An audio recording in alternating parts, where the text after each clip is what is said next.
Welcome!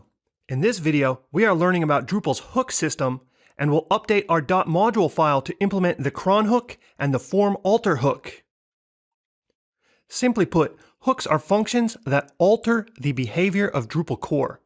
Hooks are extremely powerful and one of the main attractions for many developers to Drupal. Hooks allow you to provide, change, and work with various data at specific points of time in Drupal's processes. For example, you could modify an entity's data values before it's saved to the database, or, quite commonly, you can change the data of a form structure before it's displayed to the user.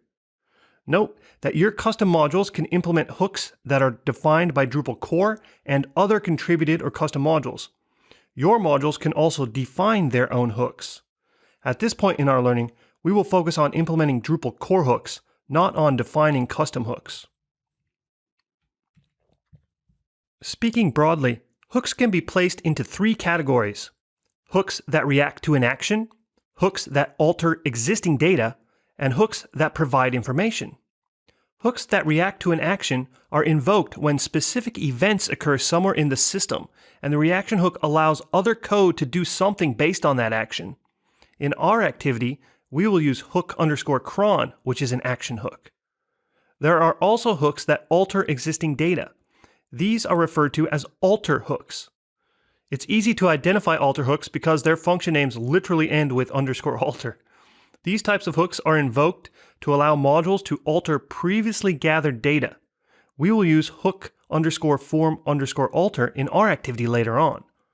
Thirdly, hooks that provide information are invoked when some component in Drupal is gathering a list of information about a particular topic. For example, the hook_help function allows your module to provide details to Drupal, which will then be displayed on the help page. At the time of this recording, there are over 270 hooks provided by Drupal core. Each hook has a name, a defined set of parameters, and a defined return value. To see a listing of hooks provided by Drupal core, go ahead and visit api.drupal.org/api/group/hooks, which will redirect to Drupal's API documentation of the current version of Drupal core. If necessary, be sure to update the resulting URL to your version of Drupal. Feel free to scan and scroll this list to get a sense of the broadness of scope and the power that you have at your fingertips to modify the behavior of Drupal core. As you scan through this list, go ahead and attempt to identify which type of hook each hook is. Is it an action hook, an alter hook, or a hook that provides information? In a few moments, with our custom module, we will be implementing the hook_cron and the hook_form_alter. So take time now to open those in new tabs. The documentation for hook_cron and hook_form_alter are displayed. If needed, update the URL to the version of Drupal you are working with. Now that we have gotten a brief overview of the significant number of Drupal hooks available, let's learn a process on how to implement a hook in our custom module. A good process to follow are these 5 steps. First, locate the documentation for the hook. There are 2 recommended places to locate hook documentation. A. Hooks are defined in the .api.php files of modules, so you would find them by searching in the codebase. Or B, my preferred method, of viewing the hook documentation on Drupal's API reference site. The second step then is to copy and paste the hook's function definition into your module's .module file. Thirdly, change the name of the function, substituting your module's machine name for the hook part of the sample function name. Then fourth, edit the documentation for the function. Normally, your documentation should just have one line saying implements hook_name of hook. And then finally, the 5th step is to actually develop the function into what you need your module to do. We'll follow these 5 steps in a bit as we build out our custom module. The hooks we will be implementing in our custom module are hook_cron and hook_form_alter. Again, if you have not already, be sure to open the documentation pages for them now. Before we jump into coding though, I want to call out that in a straightforward manner, we are using the string translation function T and also the Drupal messenger add message method in our code. If you are unfamiliar with either of these, feel free to follow the links provided for more details. Keep in mind that as you type out the code in your editor, it needs to be typed exactly as shown or your results will vary. If you encounter errors and your local Drupal site doesn't load, be sure to check the code you have typed. Follow along and you'll be fine. All right, head on over to your code editor. Awesome! Now that you have your code editor ready to go, open up the empty mymodule.module file we created in an earlier video. Because a .module file is PHP, the first line we need to write is the opening PHP tag on line 1. Then, per Drupal coding standards, the next line needs to be blank. So, on line 3, we will type the @file doc block, which describes what this .module file is for and does. So go ahead and type out the @file doc block as I do. /**. Next line, @file. On the next line, begin to type the description of what this file does. I'll simply type, this file demonstrates how to use hook functions. Remember to close the doc block on the next line. Great. So now we have declared this .module file as a PHP file with the opening tag on line 1, and we have documented what this file does with the file doc block. Let's now begin to add our first hook of hook cron. I'm demonstrating hook cron first because it is the most straightforward to understand and it's uncomplicated to demonstrate. As mentioned earlier, a good first step is to open the documentation for the hook you are implementing. So head on over to your browser and open the documentation for hook cron. A link was provided earlier in this video. Always be sure that you are looking at documentation for the version of Drupal core you are developing for. On the hook cron's documentation page, find and draw your attention to the code that implements the hook. This is the second step. Copy the function declaration, which is the hook declaration, and paste it into your .module file.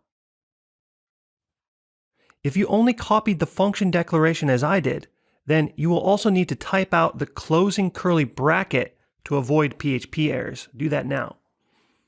Keep in mind, the most important aspect in this step is to copy the function definition containing the correct parameters in the correct order.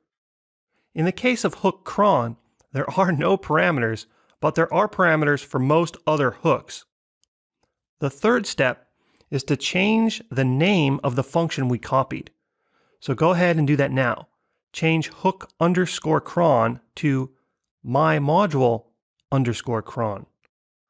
The fourth step in implementing a hook in your module is to edit the documentation for the function. Again, normally, per coding standards, your documentation should just have one line saying implements hook_name of hook. So let's type that out. Begin documentation block. Implements hook cron. Super! We are now ready to begin coding the functionality that will occur when Drupal cron is run. To keep it simple, let's just have Drupal display a special message. To do this, use the messenger class of the Drupal object. Remember to indent with 2 spaces. \Drupal : messenger add message. Hello from my module cron hook. Smiley face, semicolon. Be sure your code matches what I have typed. If you notice that my editor was suggesting methods as I type, It's because I am using PHP Storm, which I have decided to use because it makes it efficient to develop Drupal code. Other code editors may also be able to do that autocompletion. Please do your own research if you think you will find autocompletion valuable, as I do. Okay, be sure to save this .module file and then head on over to your site. Make sure that My Module is enabled. Before we run cron, however, I encourage you to get into the habit of flushing cache after any code change. Drupal caches many things for performance reasons, and code function definition is one of them.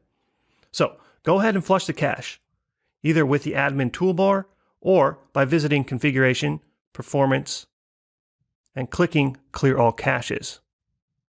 After clearing cache, then go ahead and run cron. Because I've already installed the admin toolbar module, I'm going to run cron from the drop-down menu. Let's run cron now. Amazing! Hello from my module cron hook. You can also run cron by visiting the configuration page, click on cron under System, and then click on the Run Cron button. Again, the message appears. Hello from my module cron hook. Such enthusiasm! So we have implemented hook cron in our custom module successfully. Great work! Done is the engine of more. Let's continue on with a more complex hook of hook form alter. Before we head back to our editor though, let's start again at step 1 of implementing hooks by bringing up the hook form alters documentation in our browser. Again, this link was mentioned earlier in this video. Scrolling to the defining code of hook form alter before copying, notice that it has 3 parameters: form, form_state, and form_ID. Observe that the form variable is passed by reference, which means we are allowed to modify or alter this variable, which is what we're going to do eventually. The code before the form state variable is the type hint. In this case, it means that form state will be of type form state interface should we need to use it. Okay, at this point, copy the entire function declaration of hook_form_alter and then head over to your code editor. Carefully paste the code below the cron hook function. Now, technically the order of hooks does not matter, but since we are working with the hook form alter after we did hook cron, let's paste it after. Be sure to include the closing curly bracket of the function. Step 3 is to rename our function, so do that now. Change the word hook into my module. Easy peasy. Step 4 is to document this function. Go ahead and add a doc block which mentions that this implements hook_form_alter. Now the work phase begins. Step 5, developing our custom functionality. What we are going to do is use hook form alter to change the default button text of the article node edit form from save to save this awesome article. In order to see our code in action, we first need to create an article. So head back over to your site and create a new article. For filler text, I'm going to title the node as Welcome to Drupal Module Development. For the body, I'll enter one of my favorite quotes. All the world is a laboratory to the inquiring mind. Now, you certainly can use a lorem ipsum generator if you wish. No need to modify anything else on the edit form for this demonstration. So notice that by default, the text of the article submit button is save. We are going to change that text to instead say, save this awesome article. For now, make sure the node is published and click save. Back in our code editor, in the form alter function, type the following code. After you have typed it out, we'll try it out, and then I will explain it.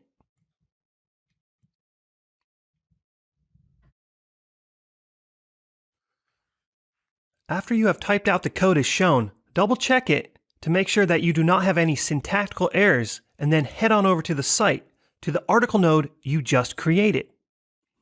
If you go back and edit that article, you may notice that the button text does not change as expected. As is often the case with Drupal, it is a good habit to always flush the cache after any code change.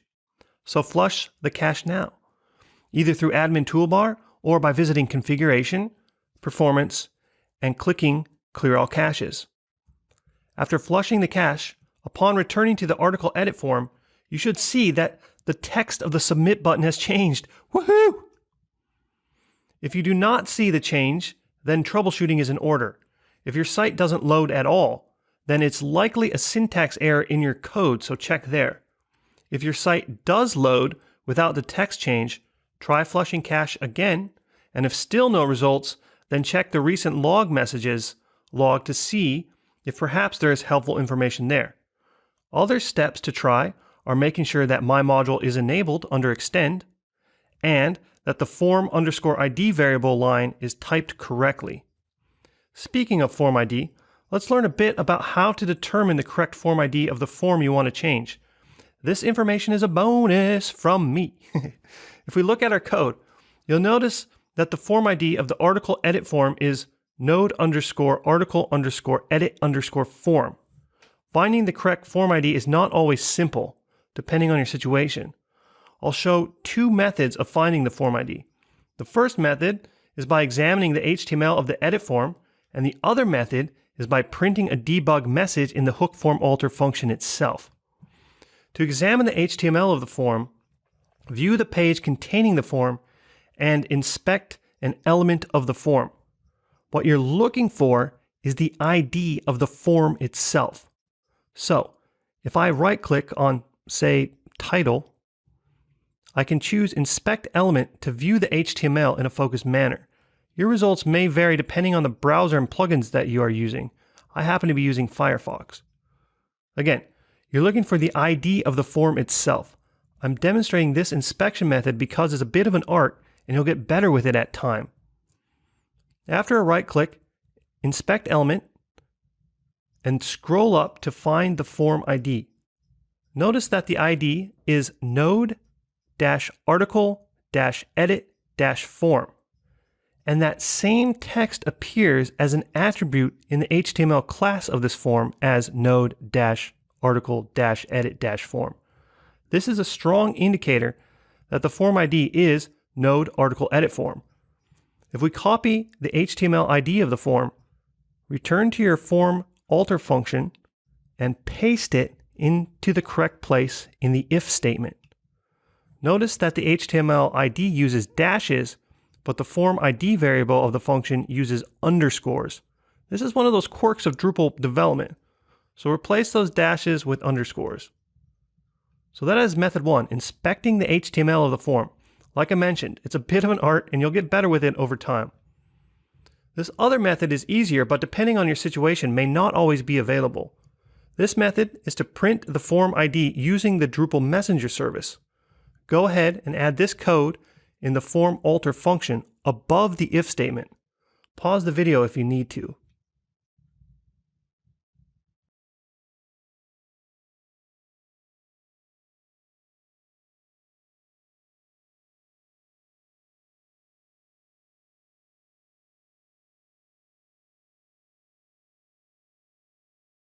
After saving your changes, if you head back over to your site, flush the cache, and notice the form ID is printed. Yes! Well, this concludes our coding activity of understanding Drupal's hook system. Congratulations on this achievement.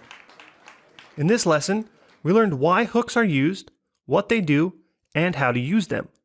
We encountered the large number of hooks available by Drupal core and the three types of hooks: action hooks, alter hooks, and information hooks.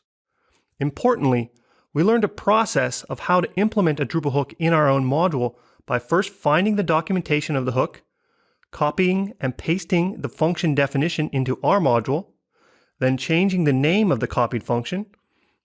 Then we learned the next steps are to document the hook with a simple implements hook underscore hook name doc block, and the final step of completing the process is develop the code of the hook.